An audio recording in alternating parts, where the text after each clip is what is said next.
نحمده ونستعينه ونستغفره ونعوذ بالله من شرور أنفسنا ومن سيئات أعمالنا.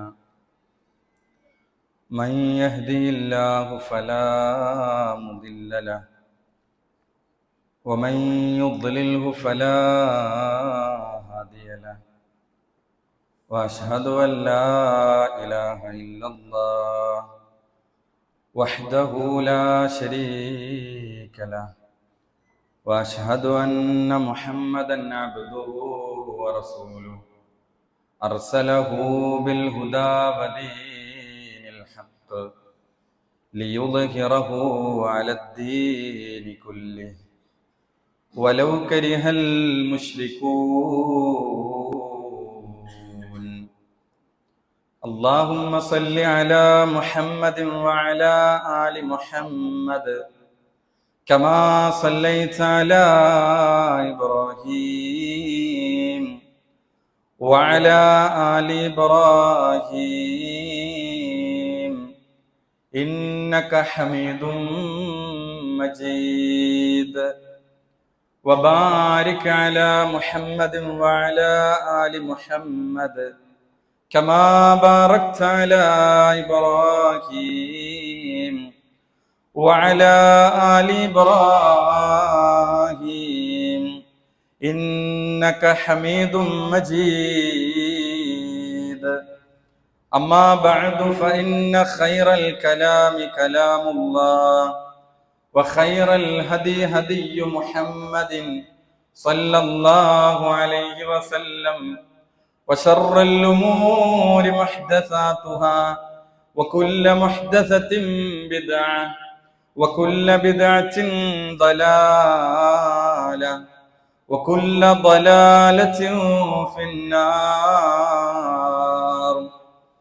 أعوذ بالله من الشيطان الرجيم.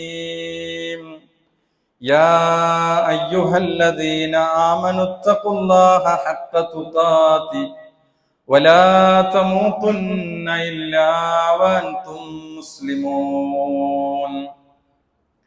يا أيها الناس اتقوا ربكم الذي خلقكم من نفس واحدة وخلق منها زوجها وبث منهما رجالا كثيرا ونساء. واتقوا الله الذي تساءلون به والأرحام إن الله كان عليكم رقيبا. يا أيها الذين آمنوا اتقوا الله وقولوا قولا سديدا يصلح لكم أعمالكم ويغفر لكم ذنوبكم ومن يطع الله ورسوله فقد فاز فوزا عظيما. بسم الله الرحمن الرحيم. رجال لا تلهيهم تجارة ولا بيع عن ذكر الله وإقام الصلاة وإيتاء الزكاة يخافون يوما تتقلب فيه القلوب والأبصار. رب اشرح لي صدري ويسر لي أمري واحلل عقدة من لساني يفقهوا قولي. ഏറെ ബഹുമാനം നിറഞ്ഞ രക്ഷിതാക്കളെ, സത്യവിശ്വാസികളെ, വിശ്വാസിനികളെ, നാം ഏവരെയും സൃഷ്ടിച്ച് പരിപാലിച്ചു കൊണ്ടിരിക്കുന്ന, നമ്മെ ഏത് സമയത്തും കാണുകയും അറിയുകയും കേൾക്കുകയും ചെയ്യുന്ന അല്ലാഹു സുബ്ഹാനഹു വ തആലയുടെ വിധിവിലക്കുകൾ, നിയമനിർദ്ദേശങ്ങൾ ജീവിതത്തിൻ്റെ എല്ലാ രംഗത്തും പാലിച്ച് പ്രത്യേകിച്ച് നമ്മുടെ സ്വകാര്യ ജീവിതങ്ങളിൽ കാത്തു സൂക്ഷിക്കണേ എന്ന് എന്നോടെന്ന പോലെ ഓരോരുത്തരെയും ഓർമ്മപ്പെടുത്തുകയാണ്, വസിയത്ത് ചെയ്യുകയാണ്. മഹാനായ ഇബ്നു മസ്ഊദ് റളിയല്ലാഹു അൻഹു പ്രവാചകൻ സല്ലല്ലാഹു അലൈഹി വസല്ലമയുടെ അടുക്കലേക്ക് കടന്നു വന്ന് പ്രവാചകനോട് ചോദിക്കുകയാണ്, അയ്യുൽ അഅമാലി അഹബ്ബു ഇലല്ലാഹി തആല, അല്ലാഹു സുബ്ഹാനഹു വ തആലക്ക് ഏറ്റവും പ്രിയം നിറഞ്ഞ ഇബാദത്ത് ഏതാണ്, ആരാധന ഏതാണ്? റസൂലുള്ളാഹി സ്വല്ലല്ലാഹു അലൈഹി വസല്ലം ഇബ്നു മസ്ഊദിന്റെ ചോദ്യത്തിന് കൊടുത്ത മറുപടി അസ്വലാത്തു അലാ വഖ്തിഹ, നമസ്കാരം അതിൻ്റെ കൃത്യസമയത്ത് സമയബന്ധിതമായി നിർവഹിക്കുക എന്നതാണ് ലോകത്തിന്റെ സൃഷ്ടാവിന് ഒരടിമ ചെയ്യുന്ന ഇബാദത്തുകളിൽ ഏറ്റവും പ്രിയം നിറഞ്ഞത് എന്നാണ്. ഇബാദത്തുകൾ എന്ന് പറയുമ്പോൾ ഒരുപാട് ആരാധനകളുണ്ട്. ആ ആരാധനകളിൽ അള്ളാഹുവിന് ഏറ്റവും ഇഷ്ടം സമയത്ത് നമസ്കരിക്കുക എന്നുള്ളതാണ്. ഇവിടെ നമുക്കറിയാം ഏറെ പുണ്യമുള്ളതും പരലോകത്ത് വിശ്വാസിയോട് ആദ്യം ചോദ്യം ചെയ്യുന്നതുമായ കർമ്മമാണ് നമ്മൾ നിർവഹിക്കുന്ന നമസ്കാരം എന്ന് പറയുന്നത്. നമുക്കറിയാം വേറെ ഏതൊരു ഇബാദത്തിനും നമുക്ക് ഇളവുകൾ കാണാൻ പറ്റും. നോമ്പ് ആരോഗ്യമുള്ളവൻ നിർവഹിച്ചാൽ മതിയാകും. സക്കാത്ത് എന്നത് സമ്പത്തുള്ളവൻ അത് കൊടുത്താൽ മതിയാകും.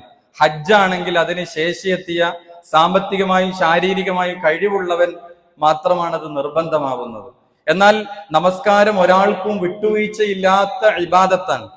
രോഗിയാണോ? പ്രവാചകന്റെ അടുക്കലേക്ക് രോഗിയായി ഒരാൾ കടന്നു വന്നപ്പോൾ നബി സല്ലല്ലാഹു അലൈഹി വസല്ലം എങ്ങനെയാണ് നമസ്കാരം എന്ന് ചോദിച്ചപ്പോൾ അയാൾക്ക് ഇളവുകളില്ല, മറിച്ച് അയാൾക്ക് സ്വല്ലി ഖായിമൻ, സാധിക്കുമെങ്കിൽ നിന്നു നമസ്കരിക്കണം, ഫഖായിദൻ അല്ലെങ്കിൽ ഇരുന്നു നമസ്കരിക്കണം, അല്ലെങ്കിൽ ഫഅലാ ജംബിൻ കിടന്നുകൊണ്ട് നമസ്കരിക്കണം എന്ന് പറഞ്ഞാൽ ഏതു സന്ദർഭത്തിലാകട്ടെ ഒരു മനുഷ്യൻ നമസ്കാരം ഒഴിവാക്കുക എന്നത് അവന് അല്ലാഹു സുബ്ഹാനഹു വ തആല അനുവദിച്ചു കൊടുത്തിട്ടില്ല. ഏതു സമയത്തും അവന് നമസ്കാരം എന്നത് വളരെ കണിശമായി നിർവഹിക്കേണ്ട കാര്യമാണ്. നമുക്കറിയാം മഹാനായ പ്രവാചകൻ സല്ലല്ലാഹു അലൈഹി വസല്ലമയുടെ മുമ്പുള്ള സമുദായങ്ങൾക്ക് നമസ്കാരം നിർബന്ധമായിരുന്നു.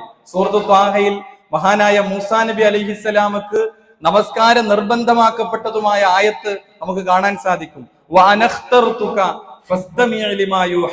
തുവാ താഴ്വരയിൽ വെച്ച് മൂസാ നബി അലൈഹിസ്സലാമയോട് അള്ളാഹു സംസാരിക്കുകയാണ്.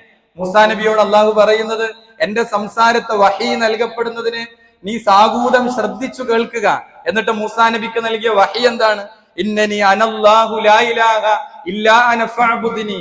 ആദ്യം പറഞ്ഞു കൊടുത്തത് തൗഹീദാണ്, ലാ ഇലാഹ ഇല്ലല്ലയാണ്. അല്ലാഹു അല്ലാതെ മറ്റൊരാളെയും ആരാധിക്കരുത്, ഇബാദത്ത് ചെയ്യരുത്. എന്നിട്ട് അല്ലാഹു പഠിപ്പിച്ചു കൊടുത്തതാണ് വഅഖിമിസ് സ്വലാത്ത ലിദിക്രി, നമസ്കാരം നിലനിർത്തുകയും ചെയ്യുക. എന്നെ ഓർക്കാൻ വേണ്ടി നമസ്കാരം നിലനിർത്തുക എന്നതാണ് മൂസാ നബി അലൈഹിസ്സലാമക്ക് പറഞ്ഞു കൊടുക്കുന്നത്. എന്ന് പറഞ്ഞാൽ മുൻ സമുദായങ്ങൾക്കെല്ലാം നിർബന്ധമാക്കപ്പെട്ട ഇബാദത്താണ് നമസ്കാരം എന്നത്. വഇന്ന സ്വലാത്ത കാനത്ത് അലൽ മുഅ്മിനീന കിതാബൻ മൗഖൂത, സമയബന്ധിതമായി വിശ്വാസികൾക്ക് നിർബന്ധമാക്കപ്പെട്ട ഒരു ഇബാദത്താണ്. നമുക്കറിയാം കാഫിറുകൾക്കും മുസ്ലിമീങ്ങൾക്കും ഇടയിൽ അവരെ വേർതിരിക്കുന്ന ഘടകം യഥാർത്ഥത്തിൽ നമസ്കാരമാണ് എന്നാണ്. അതുകൊണ്ടാണ് നബി സല്ലല്ലാഹു അലൈഹി വസല്ലം പറഞ്ഞത് ഫമൻ തറക്കഹ ഫഖദ് കഫറ, ആരെങ്കിലും ആ നമസ്കാരത്തെ ഉപേക്ഷ വരുത്തിയാൽ അവൻ കാഫിറായി, അവൻ നിഷേധിയായി എന്നാണ്. മഹാനായ റസൂലുള്ളാഹി സ്വല്ലല്ലാഹു അലൈഹി വസല്ലമക്ക് മിഅ്റാജ് വേളയിലാണ് നമസ്കാരം നിർബന്ധമാക്കപ്പെടുന്നത്. അവിടെ ആദ്യം 50 വഖത്തായിരുന്നു. എന്നാൽ മൂസാ നബി അലൈഹിസ്സലാം തിരിച്ചു വരുമ്പോൾ മൂസാ നബി അലൈഹിസ്സലാമയെ പ്രവാചകൻ സല്ലല്ലാഹു അലൈഹി വസല്ലം കണ്ടു.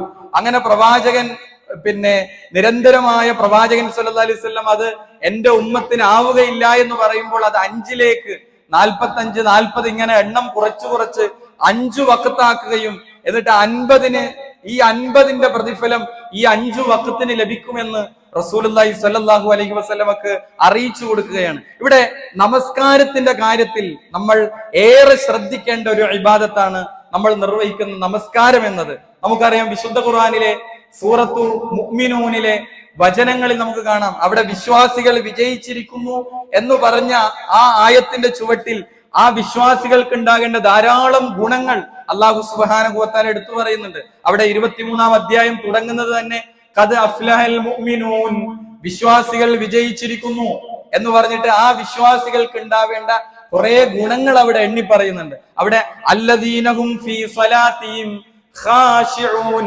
അവരവരുടെ നമസ്കാരത്തിൽ ഭയഭക്തിയുള്ളവരാണ്.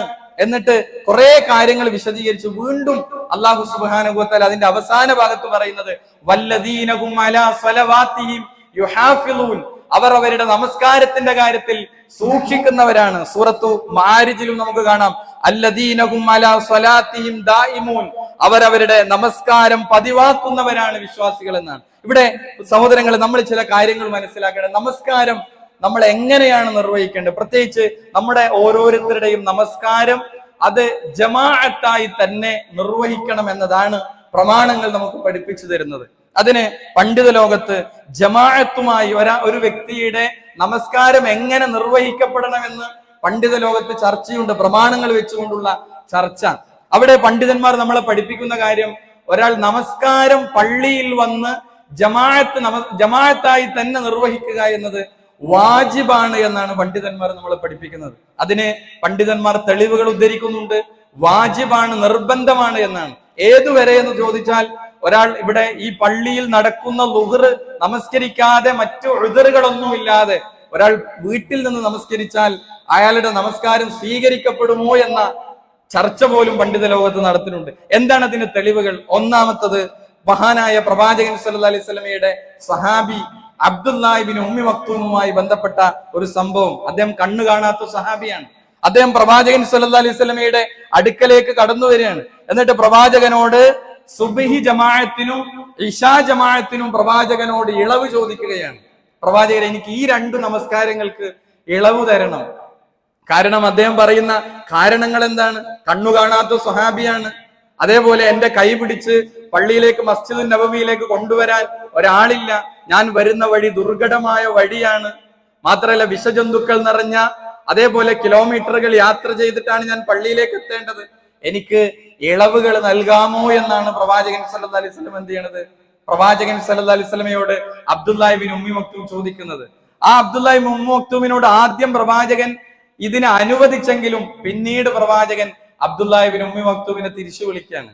എന്നിട്ട് പ്രവാചകൻ ചോദിക്കുന്നത്, അത്തസ്മഉൻ നിദാ, ബാങ്ക് കേൾക്കാറുണ്ടോ എന്ന് ചോദിക്കുകയാണ്. അപ്പൊ അബ്ദുല്ലാഹ് ഇബ്നു ഉമ്മി മക്തൂം റളിയല്ലാഹു അൻഹു പറയാണ്, നഅം, അതെ, ബാങ്ക് കേൾക്കാറുണ്ട്. ആ അബ്ദുല്ലാഹ് ഇബ്നു ഉമ്മി മക്തൂമിനോട് പ്രവാചകൻ പറയുന്നത്, എങ്കിൽ ആ ബാങ്കിന് ജവാബ് കൊടുക്കണം, ഉത്തരം നൽകണം എന്നാണ്. എന്ന് പറഞ്ഞാൽ പള്ളിയിൽ ഹാജരാകണം, പള്ളിയിൽ അറ്റൻഡ് ചെയ്യണം. ഈ ഹദീസ് വിശദീകരിച്ചുകൊണ്ടാണ് പണ്ഡിതന്മാർ പറയുന്നത്, നിരവധി കാരണങ്ങൾ ഉണ്ടായിട്ടും അബ്ദുല്ലാഹ് ഇബ്നു ഉമ്മി മക്തൂം എന്ന സഹാബി മരണം വരെ മസ്ജിദുൻ നബവിയിൽ പ്രവാചകന്റെ പിന്നിൽ നിന്ന് ജമാഅത്തായി അദ്ദേഹം നിർവഹിച്ചുവെങ്കിൽ നമുക്ക് എന്ത് ഉദ്റാണ് പറയാനുള്ളത് എന്നാണ്. അദ്ദേഹത്തിന് വാഹനമില്ല, ദുർഘടമായ വഴി താണ്ടിയാണ് വരുന്നത്, കൈ പിടിച്ച് പള്ളിയിലാക്കാൻ ഒരാളില്ല. അങ്ങനെയുള്ള അബ്ദുല്ലാഹ് ഇബ്നു ഉമ്മി മക്തൂം പള്ളിയിലെത്താണ്. നമുക്ക് എന്ത് ഉദ്റാണുള്ളത്? ഇതാണ് ഒരു തെളിവ്. ആണുങ്ങളെ സംബന്ധിച്ചിടത്തോളം പള്ളിയിൽ വന്ന് ജമാഅത്തായി നിർവഹിക്കുക എന്നത് വാജിബാണ്. രണ്ടാമത്തെ തെളിവ്, ഇമാം മുസ്ലിമിന്റെ സഹീഹിൽ ഉദ്ധരിക്കപ്പെട്ട ഒരു ഹദീസ്. പ്രവാചകൻ സല്ലല്ലാഹു അലൈഹി വസല്ലം ഒരിക്കൽ സുബ്ഹി ജമാഅത്തിന് വന്നു. അവിടെ പല ആളുകളെയും സുബ്ഹി ജമാഅത്തിന് പള്ളിയിലില്ല. അപ്പോൾ നബി സല്ലല്ലാഹു അലൈഹി വസല്ലമ പറഞ്ഞ ചില വാക്കുകളാണ്, വലഖദ് ഹമംതു അൻ ആമുറ ബിസ്സലാത്തി ഫതുഖാം, നിങ്ങളിൽ ഒരാളെ ഇമാമായി നിശ്ചയിച്ച് നമസ്കരിക്കാൻ, സുമ്മ ആമുറ റജുലൻ ഫയുസല്ലിയ ബിന്നാസ്, എന്നിട്ട് ജനങ്ങൾക്ക് ഇമാമായി നിൽക്കാൻ കൽപ്പിക്കുകയും, എന്നിട്ടോ സുമ്മ അൻതലിഖ മഈ ബിരിജാലിൻ മഅഹും ഹുസമും മിൻ ഹതം ഇലാ ഖൗമിൻ, എന്നിട്ട് വിറകു ശേഖരിച്ച ഒരു സംഘം ആളുകളെയും കൂട്ടി നമസ്കരിക്കാത്ത ലാ യശ്ഹദൂന സ്വലാ, നമസ്കാരത്തിന് എത്താത്തവരുടെ വീടുകളിലേക്ക് പോയി ആ വിറകുകൾ കൊണ്ട് തീയിട്ട് കരിച്ചു കളഞ്ഞാലോ എന്ന് ഞാൻ വിചാരിച്ചു പോയി എന്നാണ്. നമുക്കറിയാം പ്രവാചകൻ സല്ലല്ലാഹു അലൈഹി വസല്ലം ഒരിക്കലും നമ്മൾ പറയുന്നത് പോലെ എന്തെങ്കിലും ഇല്ലാത്തത് പറയില്ല. ഞാൻ വിചാരിച്ചു എന്ന് പറഞ്ഞാൽ പ്രവാചകൻ വിചാരിച്ചത് കൊണ്ടാണ് പറഞ്ഞത്. ആരുടെ വീടുകളാണ്? സുബ്ഹി ജമാഅത്തിന് പള്ളിയിൽ അറ്റൻഡ് ചെയ്യാത്തവരുടെ വീടുകളിലേക്ക് പോയിട്ട് അവരുടെ വീടുകൾ കത്തിച്ചു കളഞ്ഞാലോ എന്ന് പ്രവാചകൻ ആഗ്രഹിച്ചു. ഈ ഹദീസിനെ വിശദീകരിക്കുമ്പോൾ പണ്ഡിതന്മാർ പറയും, എത്ര ഗൗരവത്തോടെയാണ് പ്രവാചകൻ അതിനെ കൈകാര്യം ചെയ്തത്. ജമാഅത്ത് നമസ്കാരത്തിന്റെ ഗൗരവമാണ് ഈ ഹദീസ് നമ്മളെ പഠിപ്പിക്കുന്നത്. ഇനി എന്തുകൊണ്ട് പ്രവാചകൻ അവിടെ വിറകിട്ട് ആ വീടുകൾ കത്തിച്ചു കളഞ്ഞില്ല? അതിന് പല കാരണങ്ങൾ പണ്ഡിതന്മാർ പറയുന്നുണ്ട്. അവിടെ നമസ്കാരം നിർബന്ധമല്ലാത്ത, ജമാഅത്ത് നമസ്കാരം നിർബന്ധമല്ലാത്തവർ ആ വീട്ടിലുണ്ട് എന്നാണ്. സ്ത്രീകളുണ്ട്, കുട്ടികളുണ്ട്. അതുകൊണ്ടാണ് പ്രവാചകൻ അത് ചെയ്യാതിരുന്നത് എന്നാണ്. അതുകൊണ്ട് സഹോദരങ്ങളെ, നമ്മൾ ജമാഅത്തായി തന്നെ നമ്മുടെ നമസ്കാരം എന്ത് ചെയ്യണം? കണിശമായി നിർവഹിക്കാൻ നമുക്ക് സാധിക്കണം എന്നുള്ളതാണ്. ഇനി ജമാഅത്ത് നിർവഹിക്കുന്നതിലൂടെ നമുക്ക് ലഭിക്കുന്ന നേട്ടങ്ങൾ എന്താണ്? പള്ളിയിൽ വന്ന് ഒറ്റക്ക് നമസ്കരിക്കുന്നതിനേക്കാൾ നമുക്ക് കിട്ടുന്ന പ്രതിഫലം എത്രയാണ്?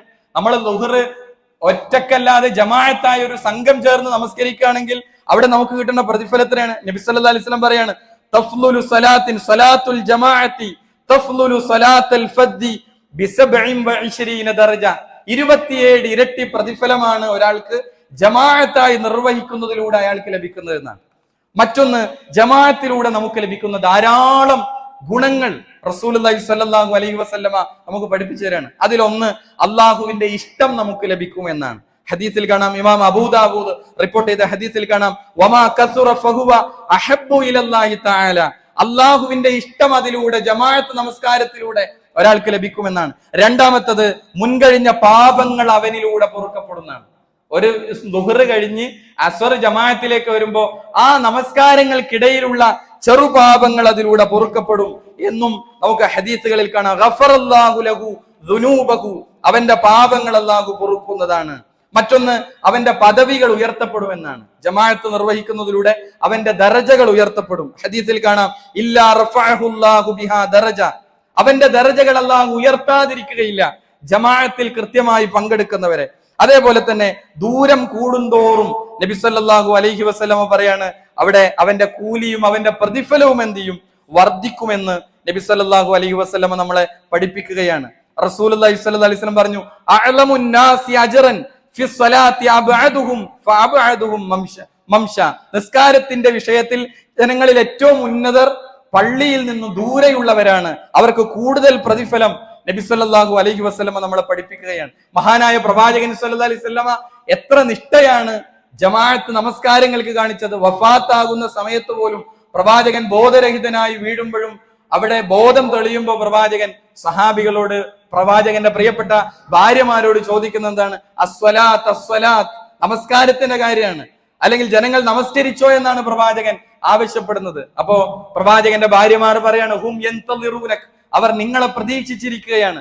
എന്നിട്ട് പ്രവാചകൻ രോഗമായ ഏറെ ക്ഷീണിച്ച സമയത്ത് പോലും പ്രവാചകൻ ഫളൽ ഇബ്നു അബ്ബാസിന്റെയും അലി ഇബ്നു അബീ ത്വാലിബിന്റെയും ഷോൾഡറിൽ കൈവച്ച് പ്രവാചകൻ സല്ലല്ലാഹു അലൈഹി വസല്ലം വേച്ച് പള്ളിയിലേക്ക് വന്ന ചരിത്രങ്ങൾ നമുക്ക് ഹദീസ് ഗ്രന്ഥങ്ങളിൽ കാണുവാൻ സാധിക്കുകയാണ്. ഇവിടെ നമ്മൾ ആലോചിക്കേണ്ടത് നമ്മുടെ ഓരോരുത്തരുടെയും ജമാഅത്തുകളോടുള്ള സമീപനം എന്താണ്.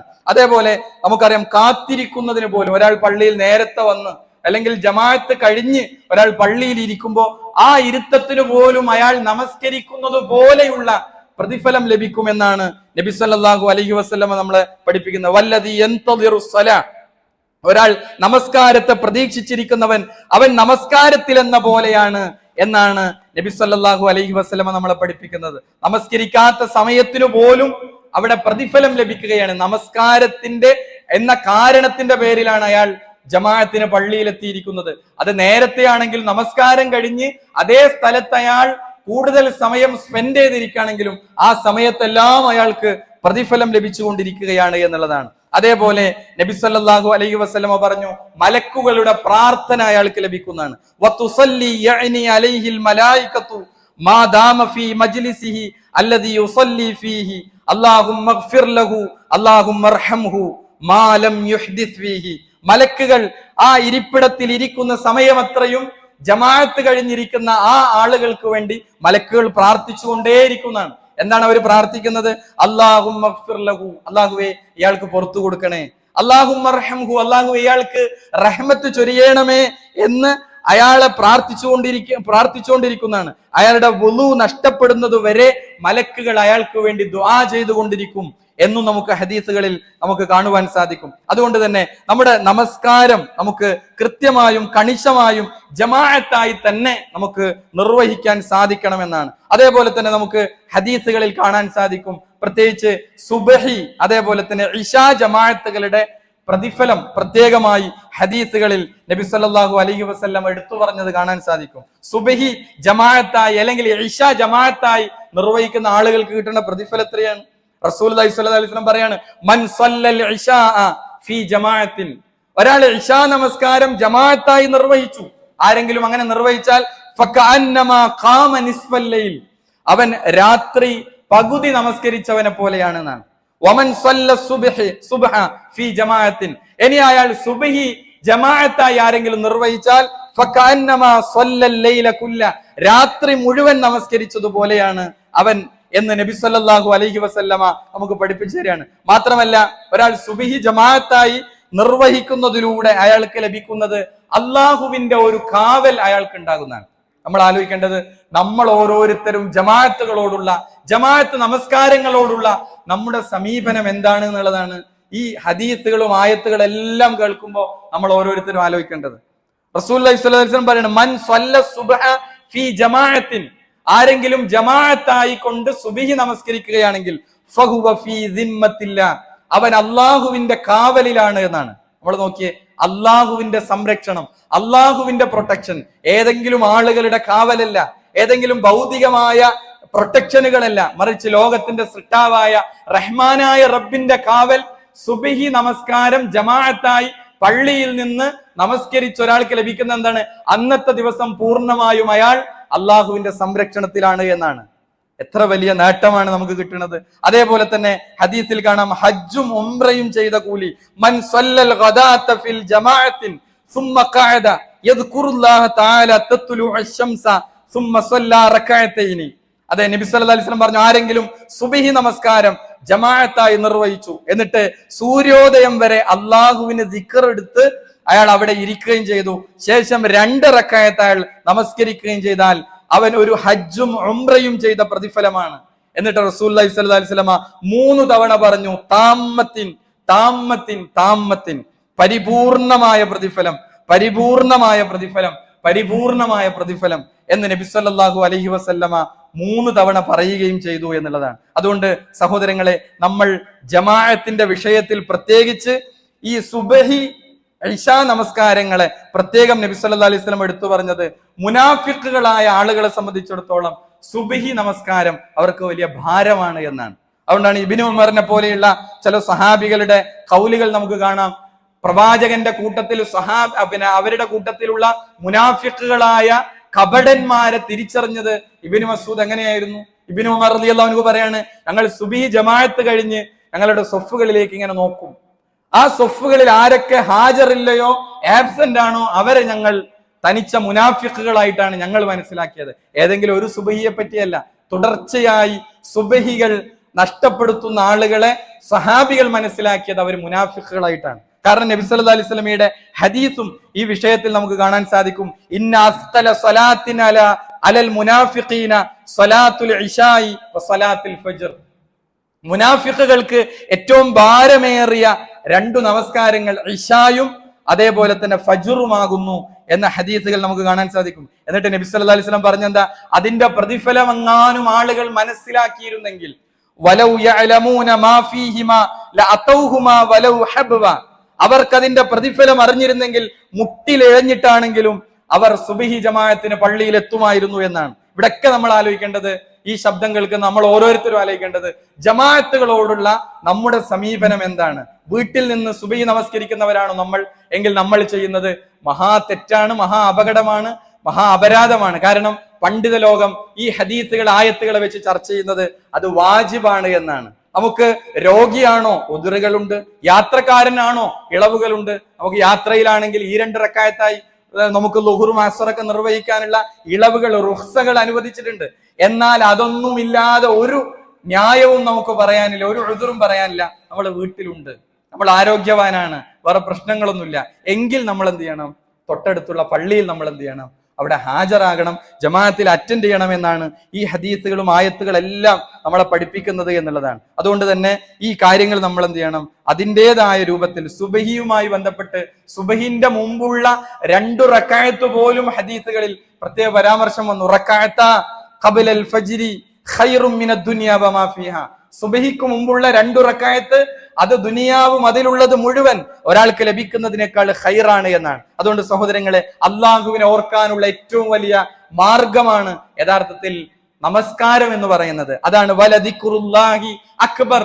ഏറ്റവും വലിയ ദിക്റാണ് യഥാർത്ഥത്തിൽ നമ്മൾ നിർവഹിക്കുന്ന നമസ്കാരം എന്ന് പറയുന്നത്. അള്ളാഹുവുമായിട്ടുള്ള മുനാജാത്താണ്, സ്വകാര്യമായ രഹസ്യ സംഭാഷണമാണ് ഒരടിമ അള്ളാഹുവുമായി നിർവഹിക്കുന്നത്. നാളെ പരലോകത്ത് ചെന്നു നിൽക്കുമ്പോൾ ആദ്യമായി നമ്മുടെ വിചാരണകളിൽ, അമലുകളിൽ ആദ്യം ഹിസാബിനെടുക്കുന്നത് നമ്മുടെ നമസ്കാരത്തിന്റെ വിഷയത്തിലാണ്. അവിടെ ആരാണോ പരാജയപ്പെടുന്നത് അവൻ എല്ലാം പരാജയപ്പെട്ടു എന്നാണ് നബി സല്ലല്ലാഹു അലൈഹി വസല്ലം പറഞ്ഞത്. അവിടെ നമസ്കാരത്തിന്റെ വിഷയത്തിൽ ആരാണ് വിജയിക്കുന്നത് അവന് ശേഷമുള്ളത് അവന് വിജയകരമായി പൂർത്തിയാക്കാൻ പറ്റുമെന്നാണ്. അതുകൊണ്ട് തന്നെ നമ്മൾ അനുഭവിക്കുന്ന നേറുന്ന പ്രശ്നങ്ങൾക്ക് നമസ്കാരം കൃത്യമായി നമ്മൾ നിർവഹിക്കുന്നതിലൂടെ നമുക്ക് ഒരുപാട് കാര്യങ്ങൾ നമുക്ക് നേടാൻ സാധിക്കുന്നതാണ്. പ്രത്യേകിച്ച് നമ്മുടെ ഹൃദയത്തിനൊരു സമാധാനവും സ്വസ്ഥതയും ഒരാൾക്ക് നമസ്കാരത്തിലൂടെ അവന് നേടിയെടുക്കാൻ പറ്റുന്നതാണ്. ആളുകൾ ടെൻഷനുകള്, ഡിപ്രഷനുകള്, പുതിയ കാലഘട്ടത്തിൽ ആളുകൾ പല നിലക്കുള്ള പ്രശ്നങ്ങളും പ്രതിസന്ധികളൊക്കെ അനുഭവിക്കും. ആളുകൾ ലഹരിയുടെ പിന്നാലെ, മറ്റു പലതിന്റെ പിന്നാലെ, ചില യുവതികളും യുവാക്കളും ഒക്കെ ആത്മഹത്യയുടെ വക്കിലേക്കൊക്കെ എത്തിപ്പോകുന്നത് കാണാൻ പറ്റും. എന്നാൽ ഒരാൾ ആത്മാർത്ഥമായി അള്ളാഹുവിന്റെ മുമ്പിൽ നിന്ന് അയാൾ നമസ്കരിക്കുകയും അള്ളാഹുവിനെ ഓർക്കുകയും ചെയ്താൽ അവന്റെ ഹൃദയങ്ങൾ സമാധാനമടയുമെന്നാണ് വിശുദ്ധ ഖുർആനാണ് പറയുന്നത്. അലാ ബിദിക്രില്ലാഹി തത്മഇന്നുൽ ഖുലൂബ്.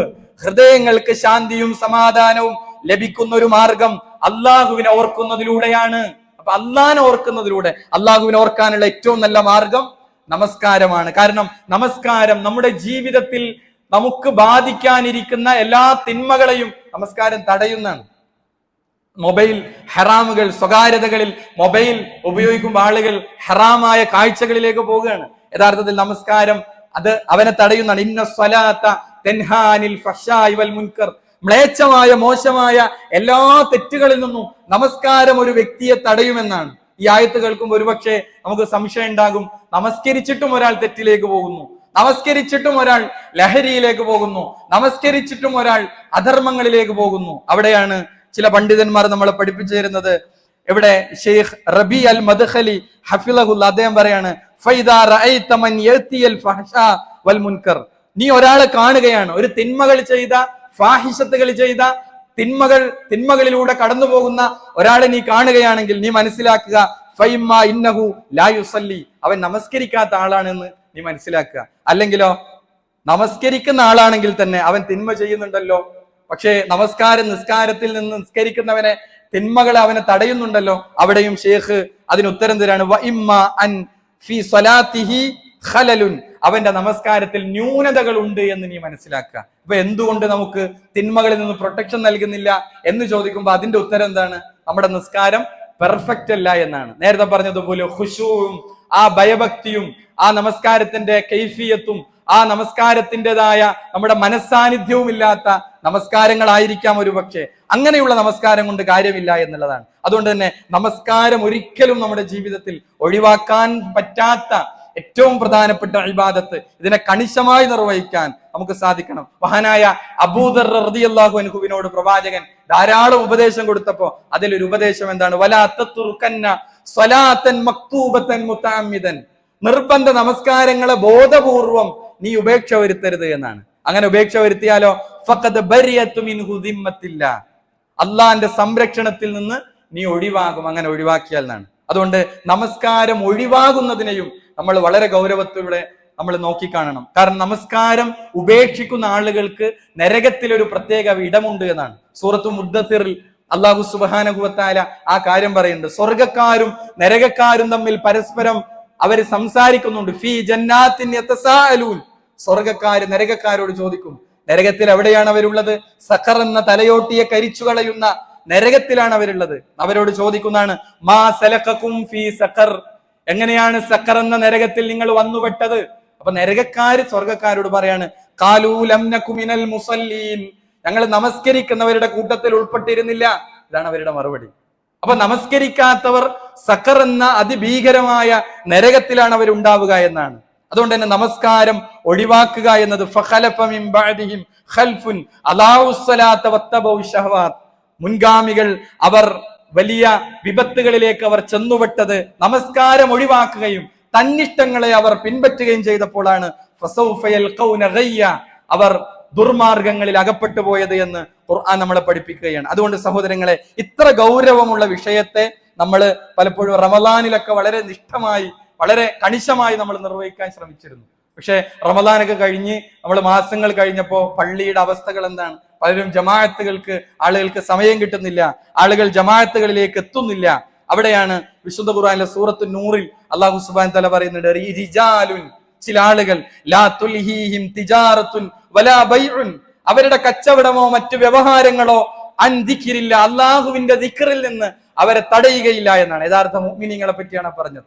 ഇഖാമിസ് സ്വലാത്തി വഇതാഇസ് സക്കാ, അവർ നമസ്കാരം കൃത്യമായി നിർവഹിക്കുന്നവരാണ്, സക്കാത്ത് നൽകുന്നവരാണ് എന്നാണ്.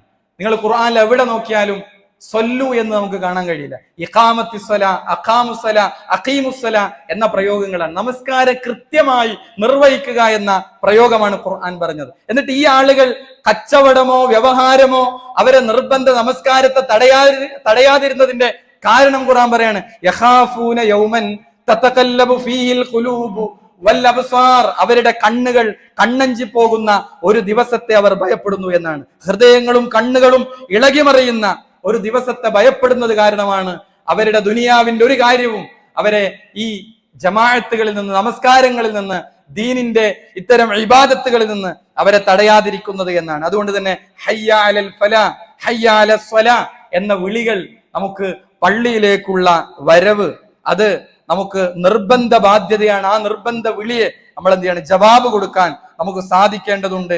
ഇനി എന്തുകൊണ്ട് നമ്മൾ എത്തിപ്പെടുന്നില്ല എന്നതിന് വേറെ ചില ഉത്തരങ്ങളുണ്ട്. നമുക്ക് ഒരുപക്ഷെ ദുനിയാവിന്റെ പല കാര്യങ്ങളാണ് നമ്മുടെ മനസ്സിൽ വലുതായി തോന്നുന്നത്. പരലോകം എന്നത് കേവലം ഒരു പുകമറയായി നമ്മുടെ ഹൃദയത്തിൽ ഉറക്കാത്തത് കൊണ്ടായിരിക്കാം പലപ്പോഴും ഇത്തരം കാര്യങ്ങളിൽ വലിയ വീഴ്ചകൾ നമുക്ക് സംഭവിക്കുന്നത്. അതുകൊണ്ട് തന്നെ കാര്യങ്ങൾ കൃത്യമായി മനസ്സിലാക്കി നമ്മൾ ജമാഅത്ത് നമസ്കാരങ്ങൾ കൃത്യമായി നിർവഹിക്കുന്ന ഒരു ജീവിത ശൈലി നമുക്കുണ്ടാകണം. അല്ലാഹു സുബ്ഹാനഹു വ തആല നമുക്ക് തൗഫീഖ് നൽകി അനുഗ്രഹിക്കുമാറാകട്ടെ.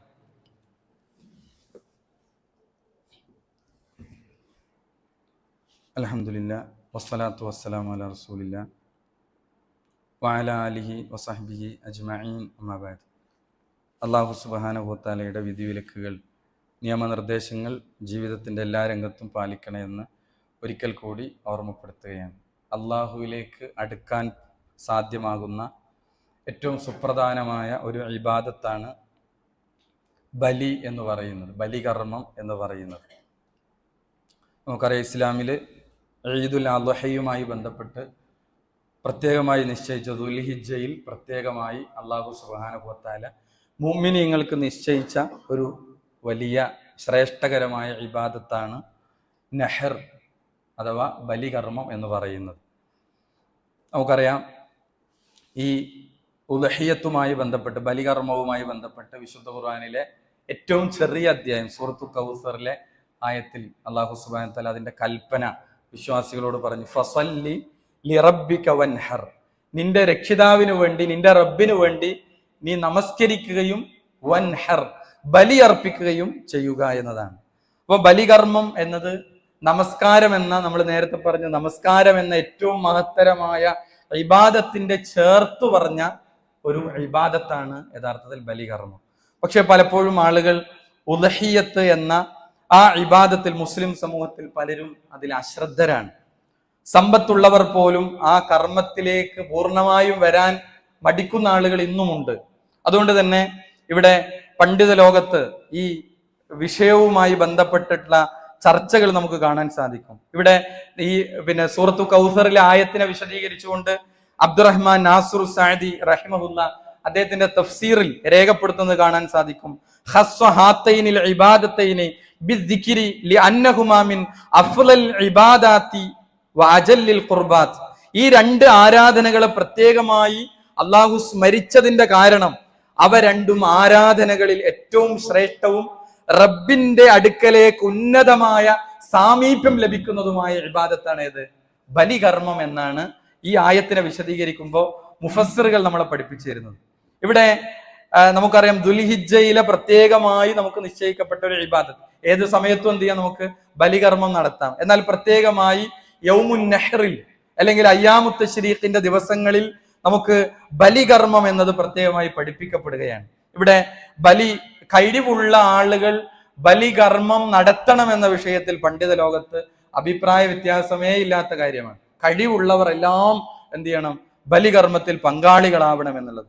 എന്നാൽ പണ്ഡിതന്മാർക്കിടയിൽ ചർച്ചയുള്ളത് നിർബന്ധമാണോ സുന്നത്താണോ എന്ന വിഷയത്തിൽ മാത്രമാണ് ചർച്ചയുള്ളത്. എന്നാൽ ചില ഹദീസുകളെ വെച്ചുകൊണ്ട് അതിന്റെ ഗൗരവം നമ്മൾ അറിയിക്കുന്ന ചില ഹദീസുകൾ നമുക്ക് കാണാൻ സാധിക്കും. ബലികർമ്മത്തിന്റെ, ഉദ്ഹിയ്യത്തിന്റെ ശ്രേഷ്ഠത കാണിക്കുന്ന ഹദീസുകളുടെ ആധിക്യം അത്രയധികം ഹദീസ് ഗ്രന്ഥങ്ങളിൽ ഉണ്ട് എന്നാണ്. അതുകൊണ്ടാണ് ചില പണ്ഡിതന്മാർ കടം വാങ്ങിയിട്ടാണെങ്കിലും അത് നിർവഹിക്കണം എന്ന് പറയാൻ കാരണം അത്രയും അധികം ഹദീസുകൾ ഈ വിഷയത്തിൽ വന്നു എന്നതാണ്. ഒരു ഹദീസ് ഇങ്ങനെയാണ്, മൻ വജദ സഅതൻ ലിഅൻ യുളഹിയ ഫലം യുളഹി, ഉളഹിയത്തിന് കഴിവുണ്ടായിട്ടും ബലി അറുക്കാത്തവൻ. റസൂലുള്ളാഹിന്റെ അടുത്ത പരാമർശമാണ് നമ്മൾ ശ്രദ്ധിക്കേണ്ടത്. ഫലാ യഹ്ലുർ മുസല്ലാന, അവൻ നമ്മുടെ മുസല്ലയിലേക്ക് വരേണ്ടതില്ല എന്നാണ്. മുസല്ല കൊണ്ട് ഉദ്ദേശിക്കുന്നത് ഈദുൽ അദ്ഹയാകുന്ന ബലി പെരുന്നാൾ നടക്കുന്ന ഈദ് മുസല്ലയിലേക്ക് അവൻ വരേണ്ടതില്ല എന്നാണ്. നമ്മൾ ഒരാളോട് ഇങ്ങോട്ട് വരണ്ട എന്ന് പറഞ്ഞാൽ എത്രയാണ് അതിന്റെ ഗൗരവം? ഇങ്ങോട്ട് വരണ്ട എന്ന രൂപത്തിൽ പ്രവാചകൻ ബലികർമ്മത്തിന് കഴിവുണ്ടായിട്ടും അതിൽ ചേരാത്തവൻ, അതിൽ കഴിവുണ്ടായിട്ടും ബലി അറുക്കാത്തവൻ ഫലാ യഹ്ലുർ മുസല്ലാന, നമ്മുടെ മുസല്ലയിലേക്ക് അവൻ വരേണ്ടതില്ല. ഈ പരാമർശം ഇത്ര ഗൗരവത്തിൽ ഉണ്ടായിരിക്കെ ഈ വിഷയത്തിൽ നമ്മൾ ലാഘവം കാണിക്കുന്ന ഒരു അവസ്ഥ എന്ത് ചെയ്യരുത്, നമുക്കൊരിക്കലും ഉണ്ടാകരുത് എന്നുള്ളതാണ്. അതുകൊണ്ട് തന്നെ നമ്മളൊക്കെ എന്ത് ചെയ്യണം, ഈ ദുൽഖഅദയുടെ ഈ അവസാനത്തിലൂടെ നമ്മൾ പോകുമ്പോൾ അതിനുവേണ്ടി നിയത്താക്കുകയും അതിൻ്റെതായ ശ്രമങ്ങൾ നമ്മൾ നടത്തുകയും ചെയ്യണമെന്ന് ഓർമ്മപ്പെടുത്തുകയാണ്. അതേപോലെ തന്നെ ബലി ആരുടെ പേരിൽ ആണ്? അള്ളാഹുവിന്റെ പേരിൽ മാത്രമാണ് ബലികർമ്മം. പുരാതന കാലം മുതലേ ഓരോരുത്തരും അവരുടേതായ ആൾദൈവങ്ങൾക്ക് മുമ്പിൽ ദൈവത്തിന്റെ പ്രീതി ലഭിക്കാൻ വേണ്ടി ബലികർമ്മം എന്നത് മുമ്പ് കാലങ്ങളിലൊക്കെ നടപ്പിലുണ്ടായ ഒരു കാര്യമാണ്. എന്നാൽ ഇസ്ലാം പറയുന്നത് പ്രപഞ്ച സൃഷ്ടാവായ അള്ളാഹു സുബ്ഹാനഹു വ തആലയുടെ മുന്നിൽ മാത്രമാണ് അള്ളാഹുവിലേക്ക് വണങ്ങുന്നതിനുള്ള ഒരു രൂപമായി ഇസ്ലാം വിശുദ്ധ ഖുർആനിലൂടെ ബലികർമ്മത്തെ പരിചയപ്പെടുത്തി തരികയാണ്. ഇവിടെ ബലികർമ്മം എന്നത് പ്രവാചകന്റെ പേരിലോ ബദരീങ്ങളുടെ പേരിലോ അതല്ലെങ്കിൽ മൊയ്തീ ഷേഖിന്റെ പേരിലോ മറ്റ് ആളുകളുടെ പേരിലോ ഒന്നും അള്ളാഹു അല്ലാത്തവരുടെ പേരിൽ ബലികർമ്മം നിർവഹിക്കാൻ പാടില്ല. ബലി അള്ളാഹുവിന്റെ പേരിൽ മാത്രമാണ്. കാരണം അത് ഇബാദത്താണ്. അള്ളാഹു അല്ലാത്തവരുടെ പേരിലാകുമ്പോൾ അത് ശിർക്കാണ്.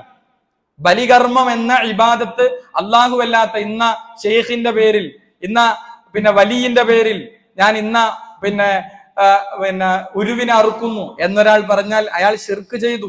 വമൻ യുശ്രിക് ബില്ലാഹ് ഫകഅന്നമാ ഖറ മിനസ് സമാ, അവൻ ആകാശത്തു നിന്ന് വീണവനെ പോലെയാണ്. അവൻ നരകത്തിൽ ശാശ്വതനാണ്. അവന് സ്വർഗം നിഷിദ്ധമാണ്. അത്രയും വലിയ പാപമാണ് യഥാർത്ഥത്തിൽ അള്ളാഹു അല്ലാത്തവരിലേക്ക് ബലികർമ്മമാകട്ടെ ഏത് ആരാധനകളാകട്ടെ അള്ളാഹു അല്ലാത്ത വ്യക്തികളിലേക്ക്, ശക്തികളിലേക്ക്, വസ്തുക്കളിലേക്ക് ഒരാളുടെ ആരാധനകൾ തിരിഞ്ഞാൽ അതൊക്കെ വലിയ ശിർക്കാണ്, ശിർക്കുൽ അക്ബറാണ് എന്ന് മനസ്സിലാക്കി നമ്മൾ ഈ ഉദ്ഹിയ്യത്തിന്റെ വിഷയത്തിൽ നമ്മൾ എന്ത് ചെയ്യണം, പ്രത്യേകമായ ശ്രദ്ധ നമ്മളിൽ ഉണ്ടാവേണ്ടതുണ്ട്. അള്ളാഹു സുബ്ഹാനഹു വ തആല നമുക്ക് ഈ ഇബാദത്തുകളൊക്കെ നിർവഹിക്കാൻ അള്ളാഹു നമുക്ക് തൗഫീഖ് നൽകി അനുഗ്രഹിക്കുമാറാകട്ടെ. ഒന്ന് രണ്ട് കാര്യങ്ങൾ നിങ്ങളുടെ ശ്രദ്ധയിലേക്ക് കൊണ്ടുവരാനുള്ളത്, നമുക്കറിയാം നമ്മുടെ മക്കൾ ഒരു വെക്കേഷൻ കാലഘട്ടത്തിലൂടെയാണ് അവരെന്ത് ചെയ്യണത്, പോയിക്കൊണ്ടിരിക്കുന്നത്. അവർക്ക് ഈ വെക്കേഷൻ സമയത്ത് നമുക്കറിയാം മക്കളുടെ വിഷയത്തിൽ ആശങ്കപ്പെടാത്ത രക്ഷിതാക്കളില്ല. അവർക്ക് കൃത്യമായി ദീനിന്റെ കാര്യങ്ങൾ പറഞ്ഞു കൊടുക്കുന്ന മഹത്തായ സംരംഭങ്ങൾ നടന്നുകൊണ്ടിരിക്കുകയാണ്. നമ്മൾ ഈ 21-ാം തീയതി ചൊവ്വാഴ്ച ഒരു വൺ ഡേ ക്യാമ്പായി സമ്മറൈസ് എന്ന പേരിൽ ഒരു മോറൽ സ്കൂൾ നടക്കുകയാണ്. ലഹരിയുടെ, മതനിരാസത്തിന്റെ, ലിബറൽ ചിന്തയുടെ, പ്രണയക്കണികളുടെ ഇത്തരം പുതിയ കാലഘട്ടത്തിൽ മക്കൾ അനുഭവിക്കുന്ന പ്രശ്നങ്ങൾക്കെല്ലാം പരിഹാരത്തിന്റെ വഴി യഥാർത്ഥത്തിൽ ദീൻ പറഞ്ഞു കൊടുക്കുക, അത് പഠിപ്പിച്ചു കൊടുക്കുക എന്നത് മാത്രമാണ്. അതുകൊണ്ട് തന്നെ നമ്മൾ ഓരോരുത്തരും ഇത്തരം ക്യാമ്പുകളിലേക്ക് നമ്മളെ എത്തിക്കുക എന്നതാണ് വ്യത്യസ്ത പരിഹാരങ്ങളിൽ ഒരു പരിഹാരം. ഇത്തരം ദീനീ സംരംഭങ്ങളിലൊക്കെ നമ്മളെ കുട്ടികളെ കൊണ്ടുപോകുക എന്നുള്ളതാണ്. മെയ് 21-ാം തീയതി ആണ് ബുധനാഴ്ചയാണ് രാവിലെ 8:30 മുതൽ വൈകിട്ട് വരെയുള്ള പ്രോഗ്രാം എലാങ്കോട് വെച്ച് നടക്കുകയാണ്. നമ്മുടെ കുട്ടികളെ അതിലേക്ക് പറഞ്ഞയക്കണമെന്ന് പ്രത്യേകമായി ഓർമ്മപ്പെടുത്തുകയാണ്. അതേപോലെ തന്നെ മതയുക്തിവാദികൾ, ലിബറൽ വാദികൾ മുസ്ലിം ചെറുപ്പക്കാരികളെയും വല്ലാതെ വേട്ടയാടിക്കൊണ്ടിരിക്കുകയാണ്. സോഷ്യൽ മീഡിയയിൽ കിണഞ്ഞു ശ്രമിച്ചുകൊണ്ടിരിക്കുകയാണ് ആളുകൾ. ഇത്തരം ഇസ്ലാമിനെതിരെയും പ്രവാചകനെതിരെയുമുള്ള നിരന്തരമായ ശ്രമങ്ങൾ കുറച്ചു കാലങ്ങളായി ഇവിടെ വളരെ വലിയ രൂപത്തിൽ നടന്നുകൊണ്ടിരിക്കുകയാണ്. അതിനെതിരെയുള്ള പ്രതിരോധം തീർക്കുകയാണ് യഥാർത്ഥത്തിൽ ഡയലോഗ് എന്ന പേരിൽ നമ്മുടെ പ്രോഗ്രാമുകൾ. അതിനുള്ള ഓപ്പൺ ഡിബേറ്റ്, ഇത്തരം മതയുക്തിവാദികൾക്ക് തുറന്നു ചോദിക്കാനുള്ള അവസരം നൽകുന്ന ഒരു പ്രോഗ്രാം നാദാപുരത്ത് വെച്ച് 25-ാം തീയതി വൈകുന്നേരം ഒരു ഓപ്പൺ ഡിബേറ്റ് തന്നെ സംഘടിപ്പിക്കുകയാണ്. ആ പ്രോഗ്രാമിൽ നമ്മളെല്ലാവരും പങ്കെടുക്കാൻ ശ്രദ്ധിക്കുക. അള്ളാഹു സുബ്ഹാനഹു വ തആല നമ്മുടെ എല്ലാ ശ്രമങ്ങളും അള്ളാഹു വിജയിപ്പിക്കുമാറാകട്ടെ, നമ്മിൽ നിന്ന് സ്വീകരിക്കുമാറാകട്ടെ.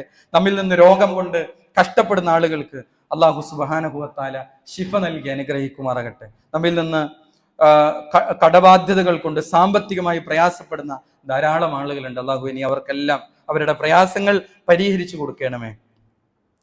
നമ്മുടെ കൂട്ടത്തിൽ മരണപ്പെട്ടു പോയ ധാരാളം മുഅ്മിനീങ്ങൾ, മാതാപിതാക്കൾ, ബന്ധുമിത്രാദികൾ, പണ്ഡിതന്മാർ, അല്ലാഹു നീ അവർക്കെല്ലാം മഗ്ഫിറത്തും മർഹമത്തും നൽകി അനുഗ്രഹിക്കണമേ. ലോകത്തിന്റെ വ്യത്യസ്ത ഭാഗങ്ങളിൽ പ്രയാസങ്ങളും പീഡനങ്ങളും അനുഭവിക്കുന്ന മുസ്ലിം സഹോദരങ്ങൾ, പ്രത്യേകിച്ച് ഫലസ്തീനിലെ മുസ്ലിമീങ്ങൾ, അല്ലാഹു നീ അവർക്കെല്ലാം നിർഭയത്വവും സമാധാനവും രക്ഷയും നൽകി അനുഗ്രഹിക്കണമേ. اللهم اغفر للمؤمنين والمؤمنات والمسلمين والمسلمات. اللهم إنا نسألك الجنة. اللهم أجرنا من النار. اللهم أعز الإسلام والمسلمين وأذل الشرك والمشركين.